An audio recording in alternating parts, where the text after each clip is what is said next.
Assalamualaikum warahmatullahi wabarakatuh. Nama saya Lilis Komariah dari kelas 18C. Saya akan menjelaskan mengenai sumber hukum Islam. Mari kita simak penjelasannya sebagai berikut.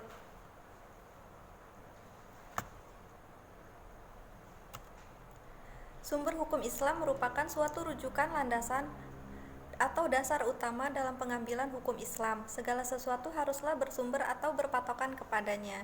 Sebagai sumber yang baik dan sempurna, hendaknya memiliki sifat yang dinamis, benar, dan mutlak. Nah, adapun yang menjadi sumber hukum Islam, yang pertama ada Al-Quran, hadis, dan ijtihad.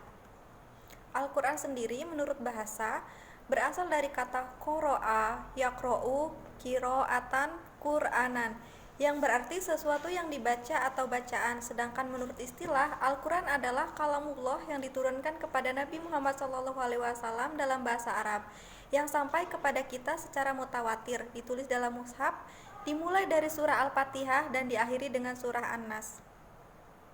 Kedudukan Al-Quran memiliki kedudukan yang sangat tinggi karena Al-Quran merupakan sumber utama dan pertama, sehingga semua persoalan harus merujukan berpedoman kepadanya.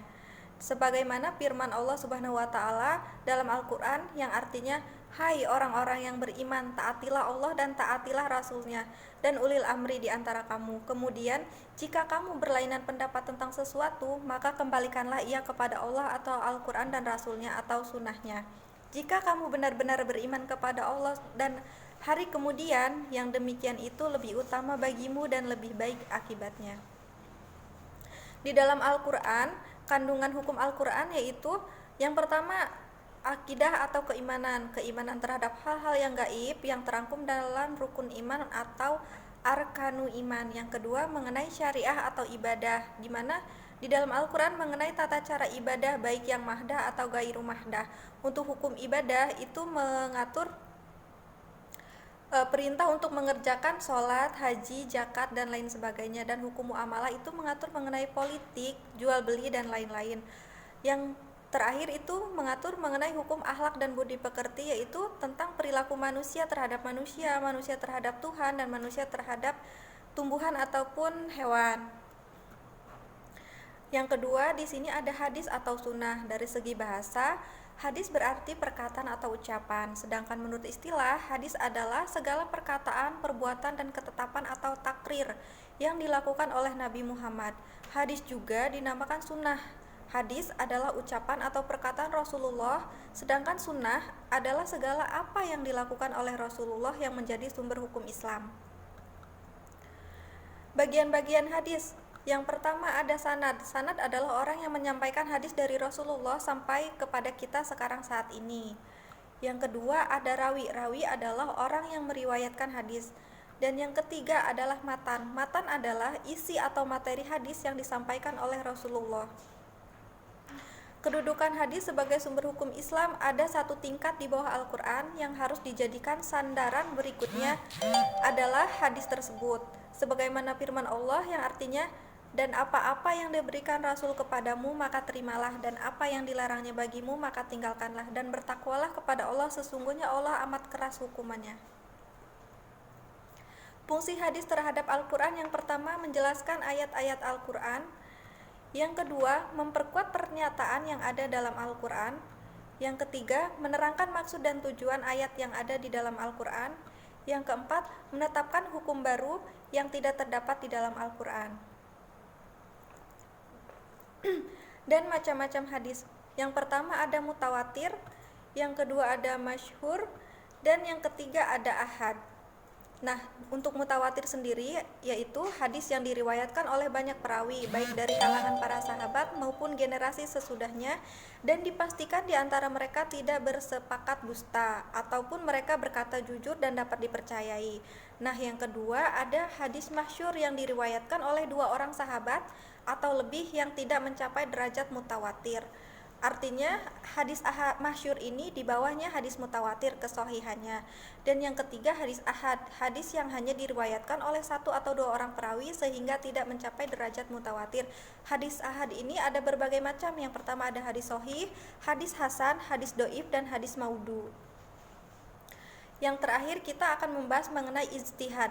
Ijtihad berasal dari bahasa Arab ijtihada yattahidu ijtihadan, yang berarti mengerahkan segala kemampuan bersungguh-sungguh, mencurahkan tenaga atau bekerja secara optimal. Secara istilah, ijtihad adalah mencurahkan segenap tenaga dan pikiran secara sungguh-sungguh dalam menetapkan hukum-hukum. Orang yang melakukan ijtihad dinamakan mujtahid. Nah, syarat-syarat ijtihad sebagai berikut. Yang pertama, memiliki pengetahuan yang luas dan mendalam. Artinya, yang bisa diakui sebagai ijtihad orang-orang yang memiliki pengetahuan yang lebih luas dan mendalam ya dalam merumuskan mushaf Al-Qur'an ataupun ayat Al-Qur'an. Nah, yang kedua, memiliki pemahaman mendalam tentang bahasa Arab, ilmu tafsir, usul fikih dan tarikh atau sejarah. Yang ketiga, memahami cara merumuskan hukum atau istinbat. Dan yang terakhir, memiliki keluhuran akhlak mulia. Kedudukan ijtihad. Kedudukan ijtihad dia sebagai sumber hukum Islam setelah Al-Quran dan hadis. Artinya ijtihad adalah sumber hukum yang ketiga di antara Al-Quran dan hadis. Nah, ijtihad dilakukan jika suatu persoalan tidak ditemukan hukumnya dalam Al-Quran dan hadis. Namun demikian, hukum yang dihasilkan dari ijtihad tidak boleh bertentangan dengan Al-Quran maupun hadis. Jadi artinya di dalam hukum ijtihad harus sejalan atau sama dengan yang sama dengan di dalam Al-Quran. Nah, ada bentuk-bentuk ijtihad. Yang pertama ada ijma. Ijma adalah kesepakatan para ulama al-ijtihad dalam memutuskan perkara ataupun hukum. Contohnya di masa sahabat adalah kesepakatan untuk menghimpun wahyu ilahi yang berbentuk lembaran-lembaran terpisah menjadi sebuah mushaf Al-Quran yang seperti kita saksikan sekarang ini. Dan yang kedua ada kias. Kias adalah persamaan atau menganalogikan masalah baru yang terdapat dalam Al-Quran atau hadis dengan yang sudah terdapat hukumnya dalam Al-Quran dan hadis karena kesamaan sifat atau karakternya.